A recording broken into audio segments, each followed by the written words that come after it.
Salamat po na ipinatuloy niyo po dito sa Baseco ang ating pong medical mission. Matagal na po namin actually ito ginagawa.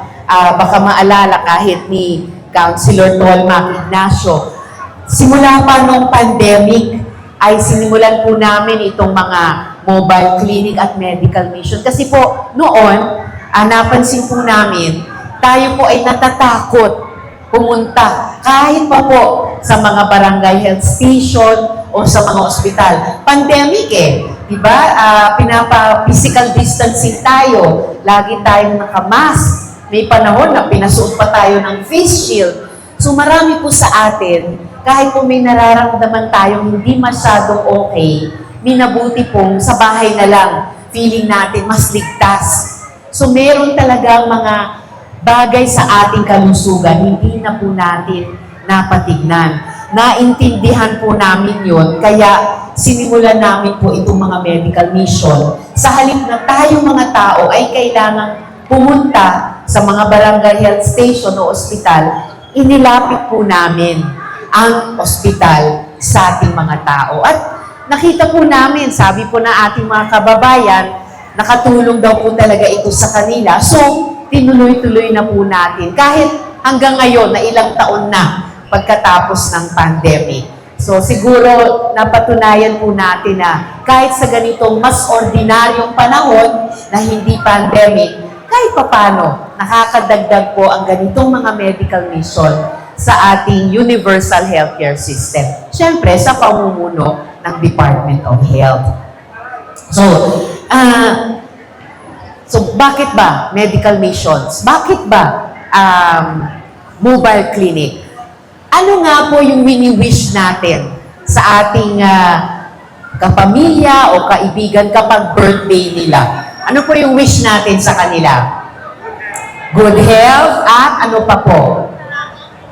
Mahabang buhay.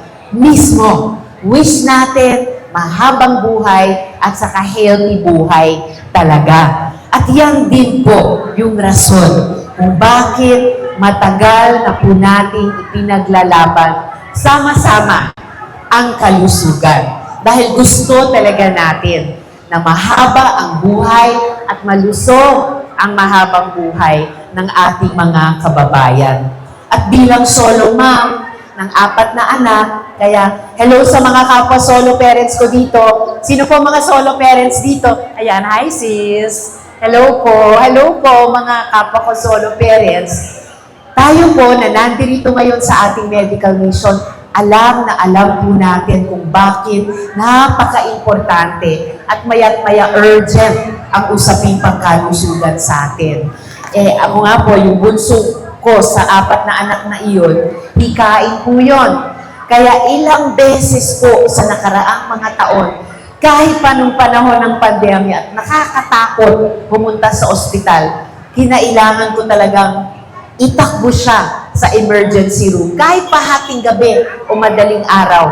At mahabang oras kami doon sa ER para lamang mag-stabilize yung paghinga niya. Imagine niyo yung minsan na pandemya, kalagitnaan doon, kailangan namin pumunta sa emergency room. Kahit takot na takot kami, pumasok sa isang kwartong malaki na maraming tao doon at hindi maiwasang dikit-dikit talaga. Walang physical distancing sa emergency room. Kaya ang kalusugan talaga napaka-importante at urgent. At pagkatapos ng trabaho noon, pagkatapos ng session, kung na-confine siya, tatakbo ako sa ospital at doon naman magbibihis ng pambahay, tatanggalin yung damit pang-trabaho, babantayan siya sa magdamag. Ilang sesyon at hearing noon nung pandemya na mula sa ospital ako nagtatrabaho dahil kailangan po siyang bantayan. So, kaya rin nitong nakaraang 7 buwan na naging chairperson ako ulit ng Senate Committee on Health and Demography, ay marami po na ang napagtulungan nating maipasang batas pa rin pangkalusugan.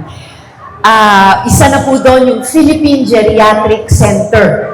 Yan po ay magiging specialty hospital po para sa ating mga lolo at lola.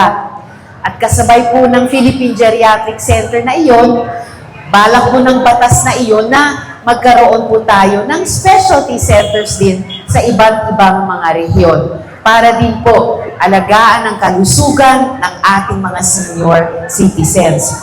Andyan din po yung batas para makapagbigay ng mga libreng wheelchairs, hearing aids, at iba pang assistive devices sa ating din pong mga senior citizens at mga indigents. Ang isa pang maganda po sa batas na ito, hindi na rin nila kailangang pumunta pa sa ating mga barangay health stations para lang makakuha ng mga gamit para patuloy na mobile sila o nakakadinig ng maayos at iba pang mga tinatawag na assistive devices para kahit sila'y indigent o kahit sila'y senior citizen na, makalahok pa rin sa buhay ng ating mga barangay at komunidad. Hindi na sila pupunta, dadalhin na po ng ating mga health workers at ating mga doktor sa kani-kanilang mga bahay. At iba't iba pa po mga batas para ayusin ang ating healthcare system. Yan po ay tinrabaho natin at napagtulungan natin lahat sa nakaraang 7 buwan. So, sa huli po, sana po ay makatulong kahit papaano itong medical mission sa ating lahat, lalo na dito po sa Baseco. Hindi ko na po patatagalin pa yung pagbati ko sa inyo para di ko na kayo na-estorbo at makapagpatuloy po kayong makapagpatingin sa ating mga health workers at barangay health workers dito. So muli po, maraming salamat sa pag-welcome po sa akin at sa team ko. Mabuhay po kayong lahat.